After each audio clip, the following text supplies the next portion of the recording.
America అధ్యక్ష ఎన్నికలకు count down start అయింది. అమెరికా అధ్యక్ష ఎన్నికల ప్రచారం తుది అంకానికి చేరుకున్న వేళ ఇద్దరు నేతలు ముమ్మరం ప్రచారంలో మునిగిపోయారు.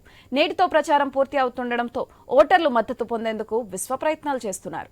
ఇప్పటికే ముందస్తు ఓటింగ్ ద్వారా పోలింగ్ కొనసాగుతుంది. ఈ క్రమంలో స్వింగ్ స్టేట్స్ లో వీరిద్దరి మధ్య పోటాపోటీ నెలకొన్నట్లు తాజా ఒపీనియన్ పోల్స్ పేర్కొంటున్నాయి. నెవడా, నార్త్ కెరోలినా, విస్కాన్సిన్ లో కమలా హ్యారిస్ వైపు మొగ్గు చూపగా అరిజోనాలో డొనాల్డ్ ట్రంప్ కు మద్దతు లభిస్తున్నట్లు సమాచారం. మిషిగన్, జార్జియా, పెన్సిల్వేనియాలో మాత్రం ఇద్దరు నేతల మధ్య తీవ్ర పోటీ నెలకొంది. But Mexico is a real threat because of what's going on. A real threat, economic threat.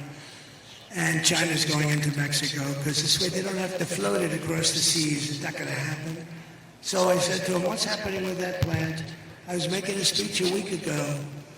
And I see the guy sitting right there with the guy with the blue shirt. See that nice looking guy right there? Right about there. Yeah, you can stand up if you want. You look like a nice... Go ahead, stand up. Right there. Yeah, stand up. Right there. So I'm looking at the audience. And again, I'm in Detroit. And this has to do with cars. Very pertinent because cars are big manufacturing stuff. And you see all the jobs that they're losing now. I want to bring all of the car business back here. So I'm sitting, he's sitting, I say, oh, that's John, that's the guy that told me about the plant. So I finish my speech and I send out for John. He comes backstage, I say, John, how's that plant coming on, that big monster plant that China's building? Sir, they've decided they're not going to build it because they think you're going to be elected president. And if you're elected president, you're going to put tariffs on all these cars of 100%. And they're not going to be able to sell one car into the United States. And I said to the state of Michigan, you're so lucky, no wonder I'm leading Michigan by a lot. No, but there's a big thing. I mean, you know, I said you're going to be paying tariffs like you wouldn't believe, and it's not going to be economic, and and they think I'm going to win. And they say if he wins, it's going to be impossible. Because I took in hundreds of billions of dollars from China. No other president took in 10 cents. Barack Hussein Obama took in nothing. He just talks. He talks all the time. Talk. And a terrible thing happened 2 days ago. I've always treated his beautiful wife, Michelle. I've always treated her with great respect. But she hit me hard over the lid. What was that, front row Joes? Look at the front row Joes. They've been to like 300 rallies.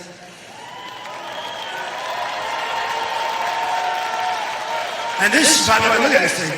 Back. I mean, 25,000 people standing outside. Look at it, to the back window.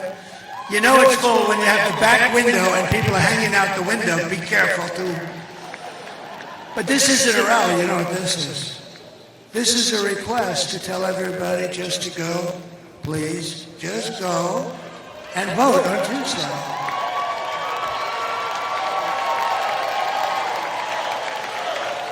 This is not a rally.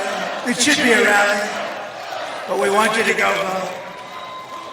So I believe in America first. It's going to be America first. And you don't hear that often. But our country is going to be so successful. It's going to be so rich. Your taxes are coming down. Your jobs are going up. And we are going to indeed have an economic miracle. And it's not going to be that hard. And it's really something that others do to us, the smart ones. There are no dumb ones. You know, we're the dumb ones. I have never seen a good trade deal made. I changed a deal with Japan. I changed a deal with South Korea. I changed a lot of deals. But we're at a disadvantage because we had long-term deals. But I didn't care about that. I said, Richard, I don't care. I didn't care because I don't know how the hell they got those deals. Those deals, there's two ways those deals, it's like the voting stuff.